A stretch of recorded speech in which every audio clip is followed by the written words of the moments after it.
Les damos cordialmente la bienvenida al webinar del día de hoy, en donde vamos a tratar la ley de datos personales. Un interesante tema para ver cuáles son los principales cambios que trae la normativa.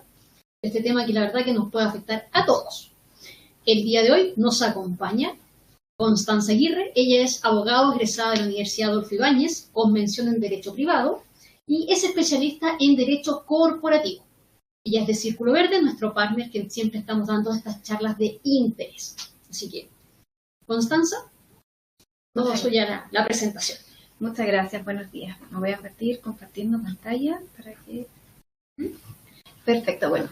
Como nos comentaba acá Teresita, vamos a comenzar hablando de las novedades de la Ley 21.719, que es la nueva Ley de Protección y de Tratamiento de Datos Personales. Entonces, bueno, primero hablemos un poco de la historia de esta norma. La Ley 21.719, bueno, está un poco como la ficha técnica, por decirlo así, y fue promulgada el 25 de noviembre del 2024, o sea, ya saliendo el año pasado, publicada el 13 de diciembre del 2024, pero su vigencia no va a comenzar hasta el 1 de diciembre del 2026. O sea que aquí el legislador nos da un gran plazo para que comencemos a aplicar todas estas normas, que la verdad es que son bastantes, para poder comenzar a regir, digamos. O sea, tenemos todo este plazo para implementar. ¿Y por qué un plazo tan largo? Bueno, ahora lo vamos a comenzar a ver porque esta ley es totalmente diferente, o trae muchos cambios, mejor dicho, a la normativa que estaba vigente. De hecho, es tanto así el cambio que hasta cambia el nombre de la norma. Antiguamente teníamos la Ley de Protección de la Vida Privada, y hoy en día va a ser la Ley de Protección, bueno, no hoy en día, sino desde el 1 de diciembre de 2026, va a ser la Ley sobre Protección de Datos Personales. Y como podemos ver, esta ley tuvo la Ley 19.000, o sea, perdón, la Ley 19.628, si digo bien. Esta ley es una ley de 1999, y si bien tuvo algunas modificaciones a lo largo del tiempo, ninguna ha sido tan significativa como esta norma que llega ahora a cambiar la forma en que se tratan los datos y se protegen los datos personales. ¿Cuál es el objeto de esta ley? Un poco ya lo comentábamos antes, pero la idea de esta ley es regular la forma y las condiciones en que se efectúa el tratamiento de datos y la protección de datos personales. Y la idea es asegurar los derechos y las libertades de las personas. Y esta ley es muy interesante porque se alinea bastante bien a los estándares internacionales, especialmente a los estándares europeos, con la normativa RGPD, que es la normativa europea, y esta ley toma mucho de ese reglamento de la Unión Europea. Y esto es muy interesante desde el punto de vista de los negocios, o sea, no solamente desde el punto de vista de la protección de los datos personales, que va a ser mucho más rigurosa para todos nosotros, sino que esto también nos va a poner en un buen lugar internacional, digamos, para que Chile pueda prestar servicios de tratamiento de datos. Algo muy importante que tenemos que revisar antes de ver los detalles, digamos, de esta norma son algunas definiciones. Primero que todo, y ya lo vemos desde el nombre de la normativa, datos personales. ¿Qué son los datos personales? Esta nueva norma trae y modifica el artículo 2 y nos dice que datos personales son cualquier información vinculada o referida a una persona natural identificada o identificable, o sea, no personas jurídicas, solamente personas naturales. ¿Ya? Y se considera identificable toda persona cuya identidad pueda determinarse directa o indirectamente, en particular mediante uno o más identificadores, tales como el nombre, el número de cédula de identidad, el análisis de los elementos propios de la identidad física, fisiológica, genética, psíquica, económica, cultural o social de dicha persona. ¿Ya? Y algo que tenemos que entender acá es que la normativa nos dice que puede ser determinada o determinable. Ahora, ¿cómo podemos identificar si es que es determinada o determinable? ¿Cuál es el punto, digamos? O sea, ¿qué tanta investigación, por decirlo así, hay que hacer para saber quién es, como para unir un dato con una persona? Lo que nos dice la norma es que tiene que ser razonable. ¿Ya? O sea, podemos ocupar, de ejemplo, un número de teléfono o una patente, por ejemplo. Yo puedo ver una patente y puedo buscar con la patente el root de una persona, y ahí eso sería un dato personal, porque yo puedo unir un dato a una persona, puedo identificar quién es la dueña del vehículo en este caso. Entonces, por lo tanto, la normativa nos dice, para identificar a una persona es identificable, o sea, para determinar si una persona es identificable, deberá considerarse todos los medios y factores objetivos que razonablemente se podrían usar para la identificación en el momento del tratamiento, que es lo que ya les comentaba. Hay otras definiciones que es muy relevante que entendamos para poder comprender cómo funciona la normativa. Lo primero es el tratamiento de datos. ¿Qué es el tratamiento de datos? Y es cualquier operación o conjunto de operaciones o procedimientos técnicos de carácter automatizado o no, que permitan de cualquier forma recolectar, procesar, almacenar, comunicar, transmitir o utilizar datos personales o un conjunto de datos personales. Y acá algo que tenemos que tener muy presente es que el tratamiento de datos comienza desde que el dato llega hasta nosotros y termina desde que lo suprimimos de nuestra base de datos, sea cual sea esto. ¿Ya? En segundo lugar tenemos el titular de datos o simplemente el titular. ¿Ya? El titular es la persona natural identificada o identificable, que es lo que ya comentábamos antes, a quien concierne los datos, ¿ya? O es a quien se refieren los datos. Por otro lado tenemos el responsable de datos. ¿Quién es el responsable de datos? Es toda persona natural o jurídica, y en este caso ya puede ser también una persona jurídica y puede ser pública o privada. Que esto también es bastante relevante porque esta normativa no solamente rige para las instituciones privadas, sino que también para el servicio público, para las instituciones públicas en general. ¿Bien? Y y es quien decide acerca de los fines y medios del tratamiento de datos personales, con independencia si estos datos son tratados directamente por la persona o a través de un tercero que sería el mandatario encargado. O sea, el responsable de datos es quien va a recibir los datos y va a definir para qué se van a utilizar. Y finalmente tenemos el encargado. ¿Quién es el encargado? Es la persona también natural o jurídica quien trate los datos personales y es quien realiza este tratamiento por cuenta del responsable de datos. Y en este caso, quien trate los datos puede ser el responsable o puede ser un tercero. Veamos un ejemplo. Supongamos que la señora Juanita, le da el número de teléfono al banco para casos de emergencia. Y entonces aquí el dato personal es el número de la señora Juanita, ¿no es cierto? En este caso es identificable que el dato se puede unir a la persona, a la señora Juanita. ¿Bien? ¿Quién es el titular? La señora Juanita. ¿Ya? Es a ella a quien concierne este número de teléfono. ¿Quién es el responsable de datos? El banco, porque es el banco quien va a definir cómo se van a utilizar o cómo se va a utilizar en este caso el número de la señora Juanita. El encargado puede ser el banco o puede ser un tercero que va a ser quien le presta, digamos, el servicio de tratamiento de datos al banco. Y finalmente el tratamiento es la forma en que el banco va a manejar la información, en este caso el número de teléfono de la señora Juanita. ¿Y cuándo podemos aplicar esta normativa? La ley nos da 3 casos en los que vamos a poder implementar estas normas. El primero es cuando el responsable o encargado del tratamiento de datos esté establecido o constituido en territorio nacional. En el caso que veíamos antes de la señora Juanita, es que el banco sea un banco que está establecido o constituido en Chile. En segundo lugar, tenemos cuando el encargado realiza operaciones de tratamiento en nombre de un responsable establecido en Chile. Entonces, la diferencia con el primero es que en el primero, tanto el banco como la empresa, digamos, que le presta el servicio al banco del tratamiento de datos, están ambos en Chile. Y en el segundo, sería que solamente el banco está en Chile, aunque quien realice el tratamiento de datos esté en el extranjero, por ejemplo. Y en tercer lugar, es el caso en que, aunque el responsable o encargado no estén en Chile, en este caso sería ni el banco ni la empresa que le realiza el tratamiento de datos, pero solamente si sus operaciones de tratamiento de datos personales están destinadas a ofrecer bienes o servicios a titulares en Chile. Podríamos poner un ejemplo, Banco Tokio, por ejemplo, es un banco que está en el extranjero, ellos supongamos que realicen su tratamiento de datos también en el extranjero, pero ellos supongamos que fueran a prestar servicios en Chile, en ese caso también aplicaría para ellos esta norma. Principios. Esta norma, como muchas otras por supuesto, se va a regir por principios a lo largo de toda su normativa. y son principios que debemos tener tanto en consideración en la aplicación como en la interpretación de la norma. Recordemos que esto es una ley nueva y por lo tanto es muy importante tener en consideración los principios de ella para poder discernir cómo interpretar en caso de duda. El primer principio es la licitud y la lealtad, que quiere decir que los datos deben tratarse de forma justa y legal. Y esto vamos a hablar un poco más adelante cuando va a existir licitud en el tratamiento de datos.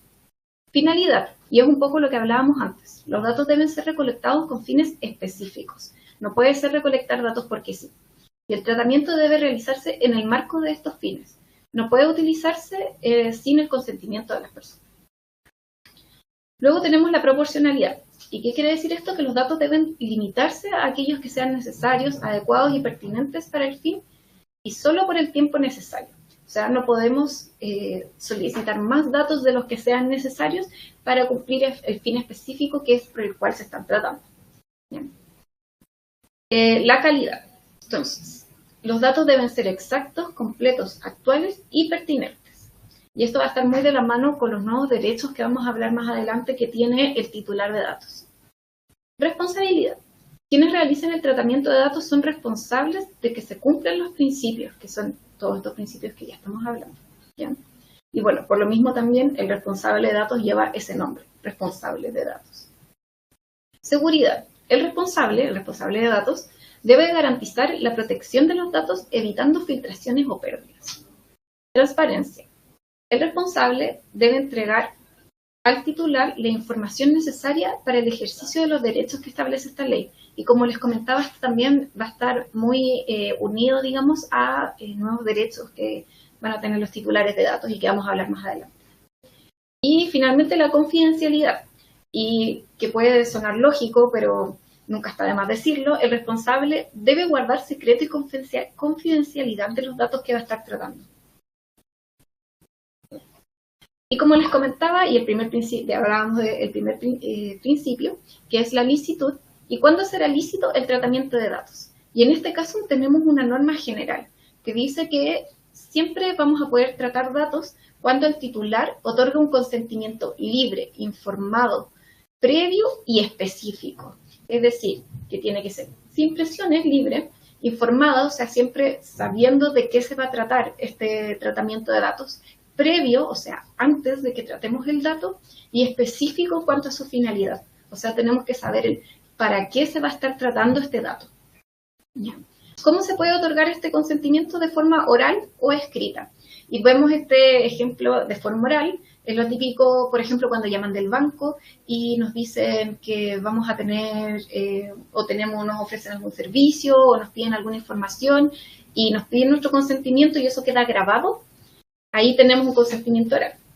Y un consentimiento escrito ya es un poco más típico, lo que decíamos que es el firmar, digamos, un documento como el que vemos en la imagen. ¿Ya? Y además la ley en este caso es bien moderna porque nos dice que puede ser también en los medios tecnológicos equivalentes. Entonces podríamos hablar de una firma electrónica avanzada, por ejemplo, para otorgar un consentimiento. ¿Ya? Y esto, para otorgar este consentimiento también se puede hacer a través de un mandatario, pero la ley nos especifica acá que no puede ser cualquier mandatario, sino que tiene que ser uno al cual se le entregó expresamente esta facultad. Y finalmente ya algo que tienen que tener en cuenta todas las personas que serán responsables de datos o todas las empresas que serán responsables de datos, y es que es el responsable quien debe probar que el consentimiento se otorgó, como lo comentábamos, de forma libre, informada, previa y específica. ¿Ya? Y por lo tanto nosotros, si es que nos van a entregar un consentimiento, nosotros tenemos que procurar que esto quede en registro, cosa que en caso de cualquier eventualidad nosotros tengamos este respaldo. ¿Cuándo el consentimiento de datos no es libre? En este caso, la ley nos indica específicamente cuándo no vamos a estar ante un consentimiento libre. Y nos dice, se presume que el consentimiento para tratar datos no ha sido libremente otorgado cuando el responsable lo recaba en el marco de una ejecución de un contrato o una prestación de un servicio que no es necesario efectuar esa recolección. Y acá vemos un ejemplo típico, es la venta atada. O sea, supongamos que yo voy a algún servicio alguna empresa, de retail y quiero comprar un jugo por ejemplo, entonces, bueno, uno no compra mucho un jugo en un retail en realidad, pero supongamos que quiero comprar un cinturón. Y me dicen, ok, para esta compra, necesariamente usted me tiene que dar su correo electrónico, su root y su número de teléfono. Si no me dan esos datos, yo no les hago la venta. En este caso no tenemos un consentimiento libre porque nos están obligando a entregar toda esta información para vender un producto, en este caso, que no requiere que, para este producto, digamos, esta venta, no requiere que nosotros entreguemos toda esta información. No es necesario para concretar la entrega de lo que uno está comprando. Entonces aquí estaríamos frente a una venta atada. Y por lo tanto no existe libre consentimiento. Y a su vez eso quiere decir que esos datos no pueden ser tratados por esa empresa. O ese retail en el caso del ejemplo. Otra fuente de licitud. Ya vimos nuestra regla general, que es que se debe entregar este consentimiento, ¿no es cierto? Pero también hay otras situaciones en las que se puede otorgar licitud a este tratamiento. O sea, que las empresas pueden tratar datos a pesar de que no se haya otorgado un consentimiento expreso. ¿Y cuáles son estas? Son cuando existen obligaciones de carácter económico, financiero, bancario o comercial, y esto es relacionado con los boletines comerciales y análisis y evaluación de créditos. En segundo lugar es cuando la ley lo disponga o sea necesario para cumplir con la normativa o con la ley. Además, vamos a tener licitud, en el caso en que el otorgamiento de datos, o el tratamiento de datos, mejor dicho, sea necesario para la celebración o ejecución de un contrato entre un titular y un responsable. Y para esto es muy importante que tengamos presente que solamente puede ser y volvemos un poco a los principios, el principio de la finalidad, o sea, solamente puede tratarse los datos que sean necesarios para cumplir con la finalidad de este contrato, o para la ejecución de este contrato. Además, será lícito el tratamiento de datos cuando este tratamiento sea necesario para satisfacer un interés legítimo de un responsable o de un tercero, siempre que no afecten los derechos y libertades del titular. Y acá también es muy importante tener presente que no es cualquier interés, sino que tiene que ser un interés fundado. Y vamos a ver un ejemplo un poco más adelante. ¿Bien? Cuando sea necesario, además, otra fuente de licitud es cuando sea necesario este tratamiento para la formulación, el ejercicio o la defensa de derechos ante tribunales de justicia u órganos públicos. Y acá podríamos ver un ejemplo en las pruebas de ADN para los casos de paternidad.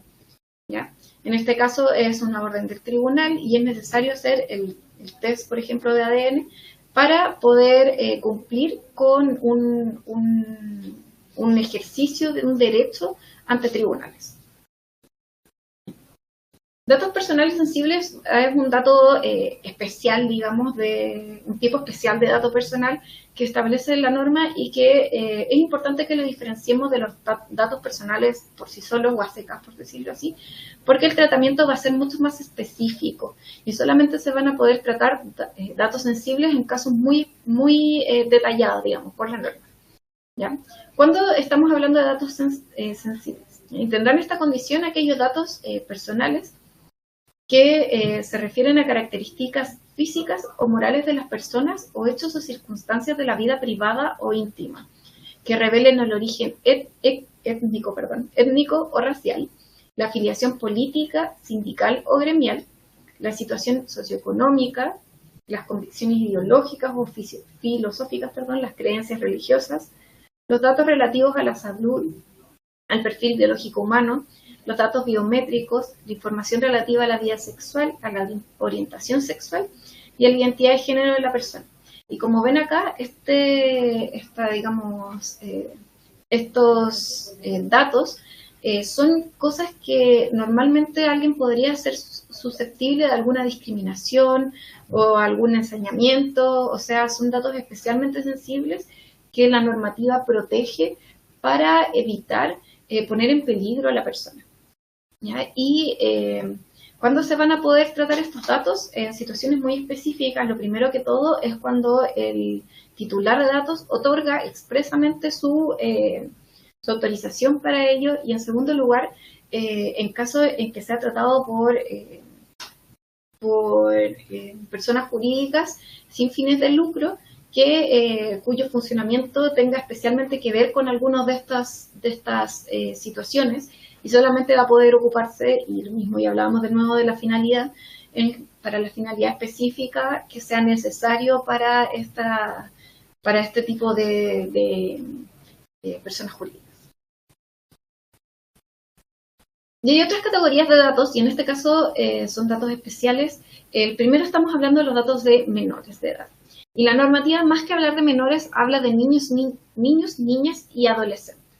¿Ya? Y en este caso vamos a tener una separación. Lo primero es que niños, niñas, vamos a hablar hasta 14 años.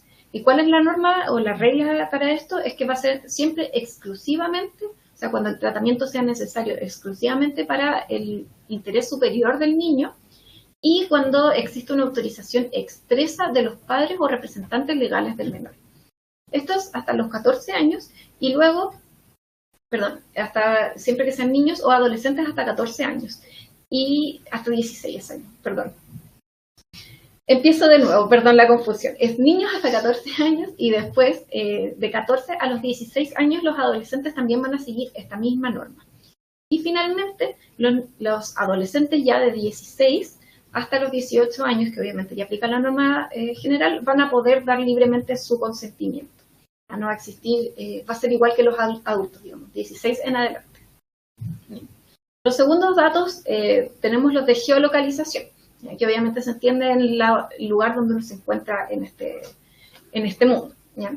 Y en este caso, para poder hacer este tratamiento de datos vamos a requerir las mismas normas o las mismas reglas, mejor dicho, que ya hablamos antes de licitud, y se deberá especificar en este caso, que es como el paréntesis por decirlo así, el tipo de datos de geolocalización que se tratará.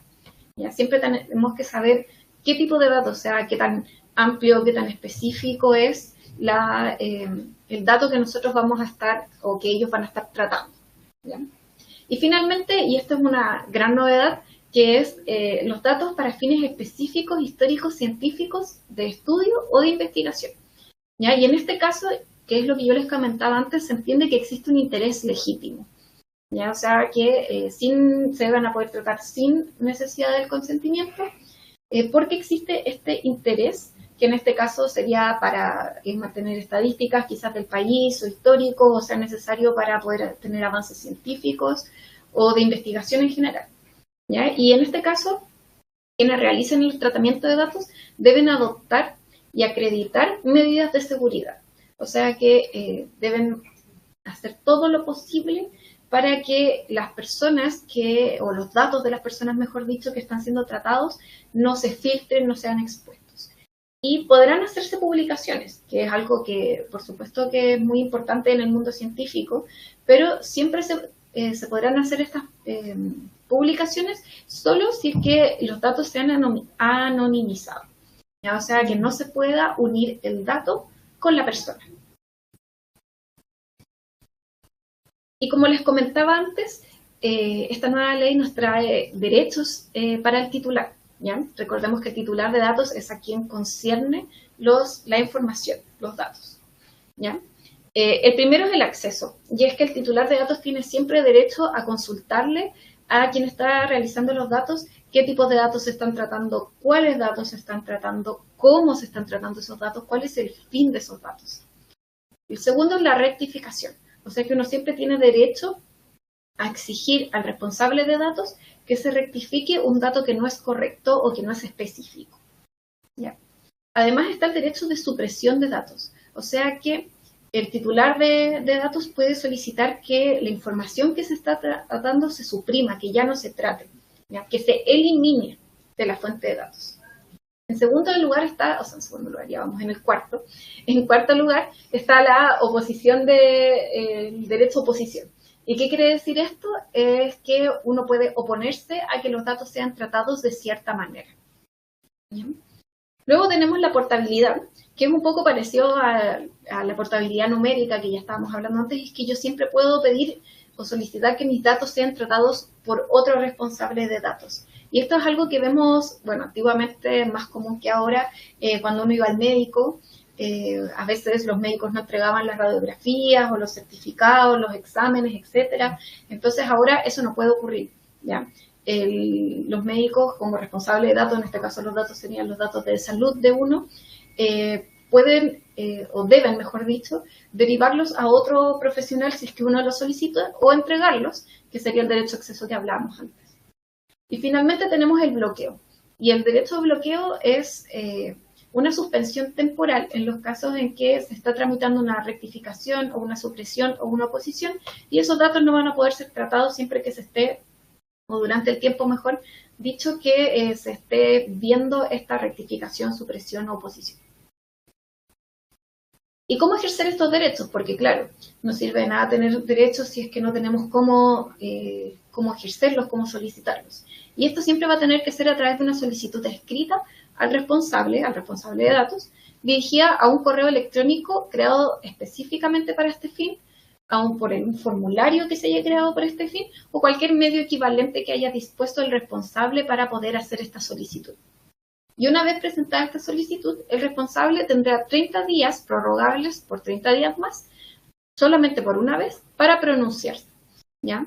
Y en caso de que esta solicitud, o sea, siempre se debe responder, pero siempre se debe responder por escrito, y si es que es una negación que podría ocurrir, debe ser fundada, ¿ya? ¿Y cuáles podrían ser los fundamentos? Ahí volvemos a las fuentes de licitud que hablábamos antes, y es que el tratamiento de datos se está haciendo por una fuente distinta al consentimiento de la persona, ¿ya?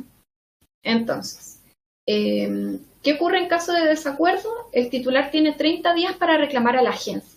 ¿Y qué es la agencia? Es una nueva institución que vamos a hablar un poco más adelante, que va a ser la encargada de tramitar todos estos reclamos, ¿ya?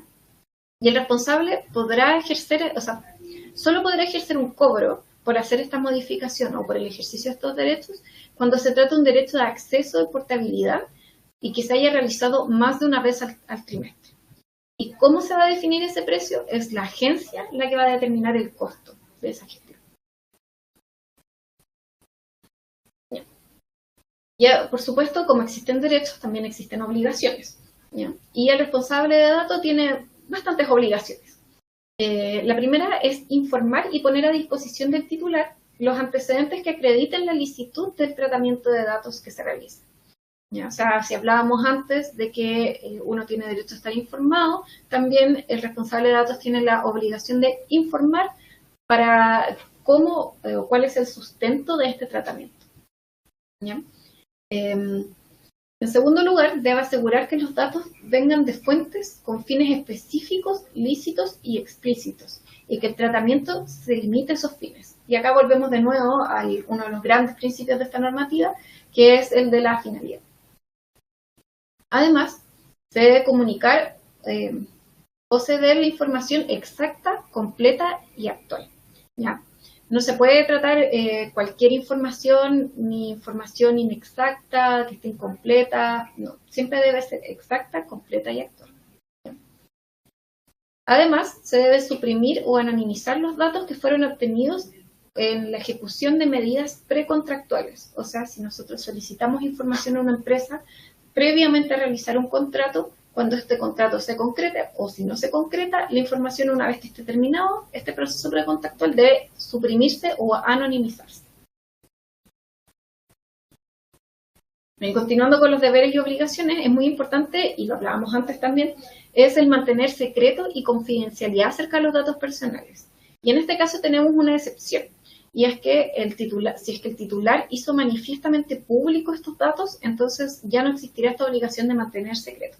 Pero en este caso tenemos también una contraexcepción, y es que si esta información que es pública se organizó, se clasificó, se reorganizó de alguna forma, entonces vuelve a haber secreto, ¿ya?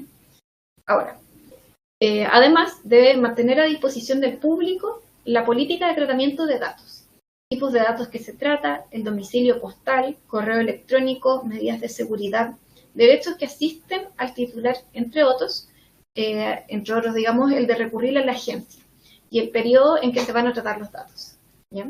Porque recordemos que no se pueden mantener los datos infinitamente, ¿ya? Deben siempre estar acotados a la proporcionalidad, o sea, no podemos tratar más allá de los fines que lo requieran, ¿ya? Y algo que también es muy importante tener en cuenta es que a disposición del público implica que debe estar publicado en los sitios web de los responsables de datos. Y finalmente, y ya lo habíamos hablado antes también, el adoptar medidas de seguridad. Ya el responsable de datos no puede mantener datos así libremente, digamos, en red abierta, sino que tiene que ser, deben existir medidas para evitar que estos datos se filtren. Y ahora vamos a hablar de la Agencia de Protección de Datos Personales, que yo ya les adelantaba antes que existe esta nueva institución que crea la norma. Y bueno, la ley crea la agencia con el objeto de velar por la efectiva protección de los derechos y garantizar la vida privada y protección de los datos personales, y fiscalizar el cumplimiento de la normativa. Hablemos un poco de cuáles son las funciones y atribuciones que tiene. Y ahí en este caso, la agencia de datos va a ser bastante similar, podríamos decir, al Servicio de Impuestos Internos, a la Dirección del Trabajo, CERNAC. Va a ser bastante parecido, pero en temas de datos personales. Y por lo tanto pueden dictar instrucciones y normas generales y obligatorias, ya siempre previa consulta pública. Además pueden aplicar e interpretar administrativamente las disposiciones legales y reglamentos, ya que es algo que vemos también en otras instituciones como Servicio de Impuestos Internos, ya les decía, o la Dirección del Trabajo. Bien. Además, deben fiscalizar el cumplimiento de las disposiciones de esta ley, o sea que el responsable de datos va a ser fiscalizado por esta agencia. ¿Ya? La agencia además va a poder determinar infracciones e incumplimientos, o sea que la agencia va a estar facultada para investigar en caso de infracciones e incumplimientos, y ahí vamos a la siguiente, que es la potestad sancionatoria, que es que va a poder cursar multas en caso de identificar estas infracciones e incumplimientos. Además, va a poder resolver solicitudes y reclamos, va a proponer normas legales y reglamentarias al legislador, va a certificar, registrar y supervisar modelos de prevención de infracciones, además. Y esto lo vamos a hablar un poco más adelante de cuándo vamos a tener modelos de prevención de infracciones. ¿Ya? ¿Qué sanciones van a haber? Yo creo que a todos nos interesa saber qué ocurre en caso de que haya algún incumplimiento en la norma. ¿Ya? Y aquí las infracciones se van a clasificar en leves, graves y gravísimas.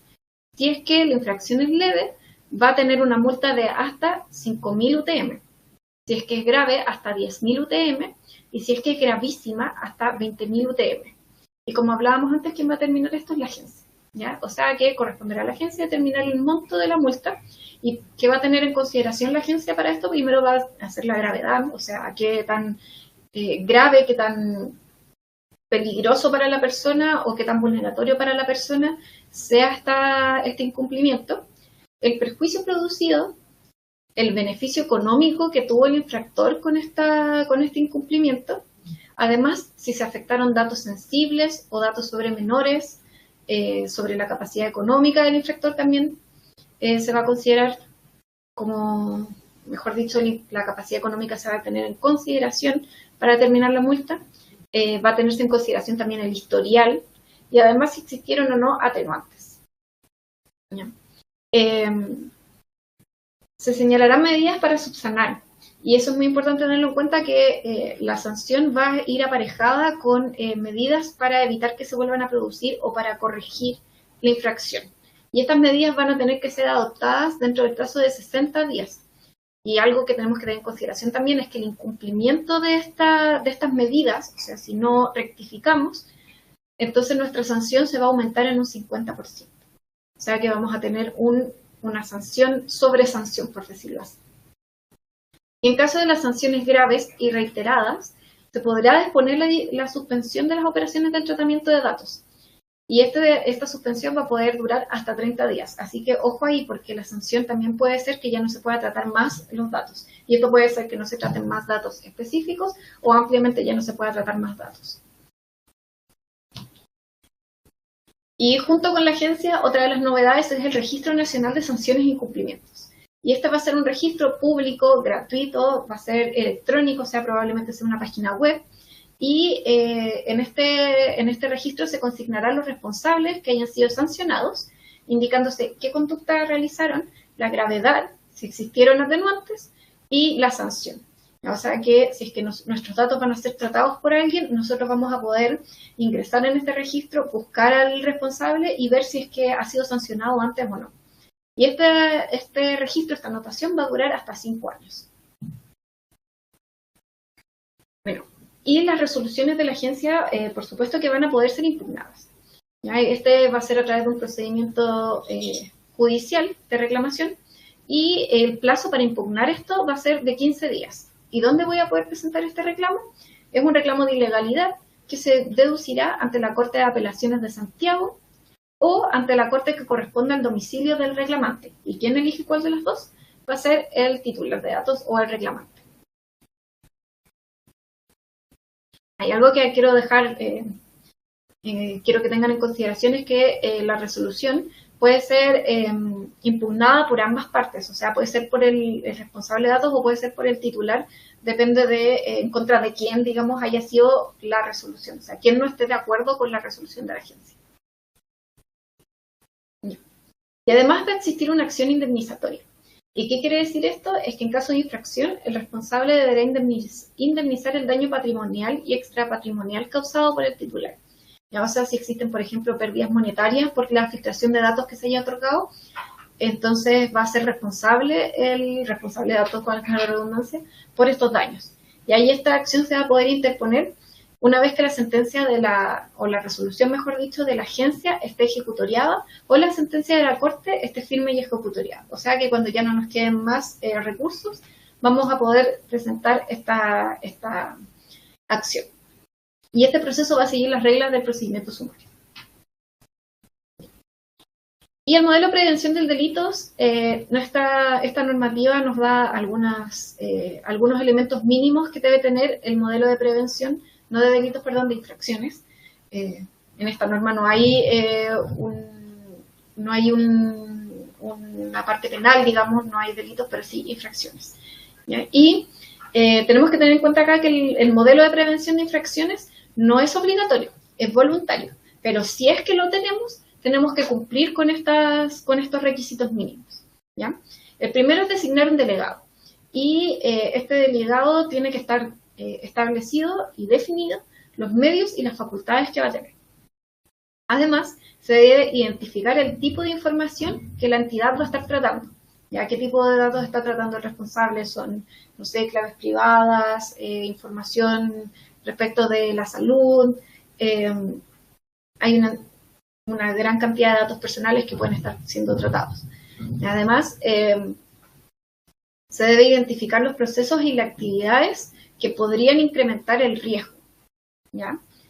Además, se debe establecer reglas, protocolos, procedimientos específicos que permitan prevenir estas infracciones. Se debe establecer también un mecanismo de reporte interno sobre el cumplimiento de la ley. O sea, que tiene que tener un mecanismo en que yo, por ejemplo, trabajador, pueda avisar que existe un incumplimiento en la normativa. Además, se tiene que establecer un canal de denuncias y de sanciones internas, que es un poco bastante similar a lo que hablábamos antes, que es que tiene que haber una forma en la que yo pueda denunciar y se pueda sancionar a través del empleador, digamos, en caso de que haya algún incumplimiento. Y ahí es muy importante también, la normativa nos dice que este modelo tiene que estar o tiene que ser parte del contrato de trabajo o del reglamento interno. Y esto quiere decir que tiene que ser vinculante para el trabajador. ¿Y quién es el delegado de protección de datos? El delegado de protección de datos dentro de este modelo de prevención de infracción tiene varias funciones. El primero es de informar y asesorar al responsable de datos, a los mandatarios o a los terceros encargados. O sea, no solamente va a tener que asesorar e informar al responsable, quien es, recordemos, el responsable es quien define los fines, sino que también a los terceros encargados. Y encargado, recordemos de nuevo, es quien va a realizar efectivamente el tratamiento de datos. Bien. Además, se debe promover y participar en la política que se dicte, o sea, que dicte el responsable de datos. ¿Ya? O sea, que no solamente va a existir una política para evitar la infracción a la protección de datos, sino que el encargado tiene que preocuparse de promover, de informar a los otros trabajadores de que existe esta política y participar en el cumplimiento de la misma. ¿Ya? Además, tiene que supervisar el cumplimiento de la Ley de Protección de Datos Personales. O sea que aquí tenemos un segundo supervisor aparte de la agencia, pero dentro de la empresa. Se debe preocupar de la formación permanente de quienes tratan datos. O sea, si es que yo, trabajador, participo activamente en el tratamiento de datos, este delegado tiene que preocuparse de que yo esté formada, que conozca la norma, que conozca cómo evitar que existan filtraciones de estos datos y conozca cómo tratar estos datos dentro del marco legal. ¿Ya? Además debe asistir en la organización de detección, o sea, asistir a la organización en la detección de riesgos y medidas de resguardo. ¿Ya? O sea que aquí el delegado de protección de datos tiene que estar atento y poder detectar en caso de que pudiera existir algún riesgo dentro de la empresa. ¿Ya? Además de desarrollar un plan de trabajo y rendir cuenta de los resultados. Además de todo esto, debe absolver consultas y solicitudes del titular de datos. O sea que si un titular de datos va a ejercer alguna de los derechos que hablamos antes o tiene consultas sobre alguno de estos derechos, es el delegado de protección de datos quien va a ser el encargado de responderlas. Y finalmente debe cooperar y actuar como un punto de contacto con la agencia. ¿Ya? Va a ser nuestro punto, nuestro nexo aquí para mantener una comunicación fluida entre la agencia y el responsable de datos. Y finalmente tenemos una certificación, y esto ya lo habíamos visto en otras normativas, y también es bastante interesante que se da en este caso, y es que la agencia será la encargada de certificar que el modelo de prevención cumpla con los requisitos legales. Ahí hay un error en el PowerPoint que dice prevención de delitos y es prevención de infracciones. ¿Ya? Y en este caso, la agencia va a ser la encargada de otorgar esta certificación, va a ser nuestro sello de aprobado. Con esta certificación vamos a poder saber que el responsable tiene una normativa para evitar la infracción de datos. ¿Ya? O sea, no solamente vamos a saber que sea el Registro Nacional de Sanciones y Cumplimientos, que si es que un responsable fue o no sancionado, sino que también vamos a saber quién está certificado. ¿Ya? Porque claro, esta certificación, ya lo decía, va a estar anotada en este mismo Registro Nacional de Sanciones y Cumplimientos. Y esta certificación va a tener una vigencia de 3 años. ¿Ya? Y esta vigencia va a mantenerse hasta que sea revocada por la agencia. Bueno, se cumplen los 3 años, hasta que sea revocada por la agencia. ¿Y cuándo podría ser revocada por la agencia? Si es que se incumple alguna de las obligaciones. O sea, si ya no cumplimos con la normativa, entonces la agencia puede revocarnos esta certificación. Y con esto vamos a terminar la presentación. Muy bien, muy interesante aquí la charla de Constanza. Tenemos algunas preguntas que nos han dejado en el chat. Rodrigo nos dice, ¿esto aplica para IMED cuando se compran bonos para la atención de salud? ¿No te venden bonos sin tu huella? Bien. Ahí tenemos dos puntos. El primero es que, claro, ahí va a haber tratamiento de datos efectivamente. ¿Ya? Y hay que tener en consideración, sí, que vamos a volver un poco atrás con la licitud. ¿Ya? Y es que vamos a tener en este caso la celebración o la ejecución de un contrato en el caso de la ISAPRE. Entonces tendríamos que aquí evaluar si es que el otorgar la huella va a servir o es necesario para la celebración o la ejecución de este contrato. Y esto es algo que vamos a ver probablemente ya cuando se aplique la normativa, donde va a estar esta línea, digamos, que separa, digamos, lo que sea necesario o no para la celebración de un contrato y la ejecución de un contrato. ¿Ya? ¿Es necesario la huella? Quizás no sea necesario realmente. Quizás uno presentándose con la cédula de identidad, entonces no sería lo necesario para la ejecución del contrato y por lo tanto no podría ser el tratamiento de datos. O sea, no podría la ISAPRE mantener en sus bases de datos la huella de sus afiliados. Ya, directamente relacionado, Paolo nos dice, ¿qué pasa con la recolección de datos biométricos, huellas o grabación de video sin consentimiento? Ejemplo, cajas automáticas o de autoservicio.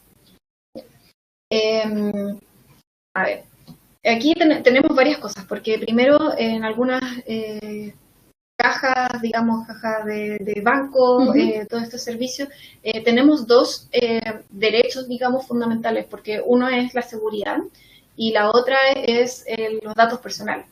¿Ya? Entonces, aquí tendríamos que ver cuál va a prevalecer, y un poco va a ser un desafío que van a tener los tribunales en adelante, es ¿existe o no tratamiento de datos personales en estas grabaciones? ¿Cuándo existirá o no? ¿Es necesario para satisfacer, por ejemplo, en este caso podríamos hablar de un interés legítimo? Ya el interés de la seguridad, de que sepamos que quién está, si es que alguien entra a robar, quién roba, digamos, etcétera, en el caso de los cajeros, por ejemplo. Entonces, tendríamos que definir acá si es que existe o no un interés legítimo en esa grabación, en ese tratamiento. Podríamos quizás decir que sí. Va a ser un desafío tribunal. Bien, Pirino nos dice, disculpen, ¿cuál es el alcance de esta ley? ¿Todas las empresas, sin importar el número de trabajadores, es necesario que todas las empresas tengan delegado de protección de datos? Ya. La normativa en este caso no distingue, o sea, en cuanto a quién va a aplicar, digamos, a todo quien sea responsable de datos, y volvemos acá adelante a cuando el responsable de datos esté establecido en Chile, cuando el encargado realiza operaciones de tratamiento en Chile, o cuando, a pesar de ninguna de las otras dos, se prestan servicios en Chile.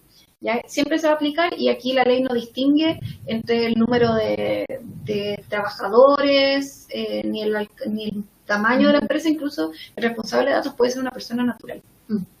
¿Ya? Y sobre el delegado, como les comentaba antes, el modelo, y el delegado es parte, digamos, del modelo de prevención de infracciones, el modelo es voluntario, ¿ya? Pero si es que uno lo tiene que tener estos requisitos mínimos completos. Entonces, si es que yo no tengo modelo de prevención de infracciones, no es necesario que yo tenga designación de delegado. Pero si es que lo tengo que tener también el delegado. Claro, y un poco también, como nos comentaba Constanza al principio, la idea de esta normativa es que es una normativa que nos estamos igualando con el mundo, sobre todo con el mundo europeo. Entonces la idea es que si trabajamos en esta materia de tratamiento de datos, podamos tener la certificación y así podamos trabajar con empresas a lo mejor internacionales. Claro, exactamente. Mira, Jennifer nos dice, ¿esto aplica también para la protección de datos en base a la ley de inclusión? Sí, ¿no? La ley de inclusión va un poco de la mano, digamos, porque, claramente no son la misma norma, pero sí hay un poco de ella, sobre todo cuando hablábamos antes de los datos sensibles, ¿ya? O sea, en este caso estamos protegiendo datos que podrían ser, que una persona, digamos, podría ser víctima de acoso o de algún tipo de ataque, etcétera. O sea, siempre vamos a tener, esta normativa nos va a permitir proteger o nos va a obligar, digamos, a proteger a las personas por afiliación política, sindical, socioeconómica, convicciones políticas, la orientación sexual, etcétera. Entonces, va un poco dentro de la línea en la que va siguiendo el legislador, pero no necesariamente van de la mano. No tenemos ninguna otra pregunta.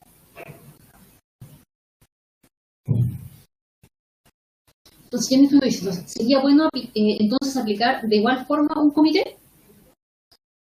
No es un comité, o sea, si hablamos lo que pasa es que, a ver, ¿cuáles son los beneficios del modelo de infracción? Bueno, varios. El modelo de infracción, el modelo de prevención de infracción, mejor dicho, ¿no? De infracción, nos va a permitir, por un lado, otorgar la seguridad de los titulares de que nosotros, al manejar sus datos, van a ser manejados correctamente, ¿ya? Es un poco ese nuestro beneficio con este modelo, por un lado, y por otro, obviamente, es para las empresas evitar que se produzcan estas infracciones. Y además de eso, de tener un delegado, tiene el beneficio también que va a estar en contacto directamente con la agencia. Entonces vamos a tener un vínculo con esta nueva institución.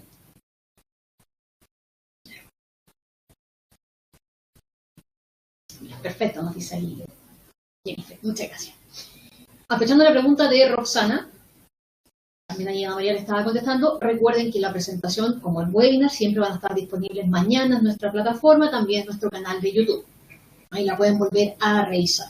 Y de todas formas, cualquier consulta la pueden hacer llegar y la podemos contestar por escrito. Mira, Rodrigo nos deja una pregunta bien interesante. Nos dice, Las empresas de software como manager tienen acceso a datos de sus clientes. ¿Cómo se están preparando? Efectivamente, Rodrigo, nosotros estamos muy conscientes de que nosotros somos uno de los principales manipuladores de datos, así que también tenemos un gran desafío para la implementación de esta normativa, que como nos decía Constanza, empieza a regir el próximo año, pero tenemos que siempre estar preparados desde antes, porque es un cambio bastante grande. Así que tenemos que trabajar en eso. Bien, ¿alguna otra pregunta? ¿No? Rebeca nos dice, quizás pase por alto el dato en el webinar. ¿Me ayudas con el plazo que se dará para estar al día con la nueva ley? Ya, la nueva ley fue publicada el año pasado, pero entra en vigencia el 2026. Exacto. Exacto, justamente, muy bien. Sí, entra en vigencia el 1 de diciembre del 2026. O sea, aquí, como les comentaba en un principio, el legislador nos da un plazo bastante amplio para... bueno, vamos a ver si es que es suficientemente amplio. Sí. Pero por el momento nos da un plazo amplio y es porque, como les comentaba antes también, esta normativa trae muchos cambios en la ley. O sea, estábamos hablando de una ley de 1999, o sea, muy antigua, que no estaba acorde al avance de la tecnología, para empezar. ¿Ya? Entonces, por eso también, y bueno, y pensemos que se tiene que implementar incluso una agencia que va a ser una institución pública, o sea, tenemos que armar todo este cuento, por decirlo así. Claro. O sea, de hecho, es una ley del año 99, ya estamos hablando que es del milenio anterior, y la tecnología ha avanzado considerablemente en estos 26 años. Claro, en tema de redes ha cambiado muchísimo cómo funciona todo. Bien. No tenemos más preguntas. Ya Rebeca agradece la información. De todas formas, estén muy atentos porque si hay algún otro cambio que tenga directamente relación a estos temas, siempre vamos a estar informándoles con el respectivo tiempo para que estén todo al día y preparados para el cambio. Ahí también Ana María le está dejando el contacto de Círculo Verde, por si tienen alguna consulta mucho más técnica, nos pueden contactar directamente y de ahí ellos les pueden dar toda la asesoría necesaria. Sí. Y les dejamos el contacto también de nuestra parte. Bien, no habiendo más preguntas, le agradecemos a Constanza este interesante tema, que nos ha surgido bastantes dudas y los dejamos cordialmente invitados, que estén muy atentos a nuestras publicaciones. Próximamente se vienen otros webinars de temas bastante interesantes. Así que recuerden siempre, día lunes, 4 de la tarde, vamos a estar aquí en las transmisiones desde la Academia Humana. Bien, que tengan una excelente semana y estamos viendo en una próxima oportunidad. Que estén muy bien. Chao.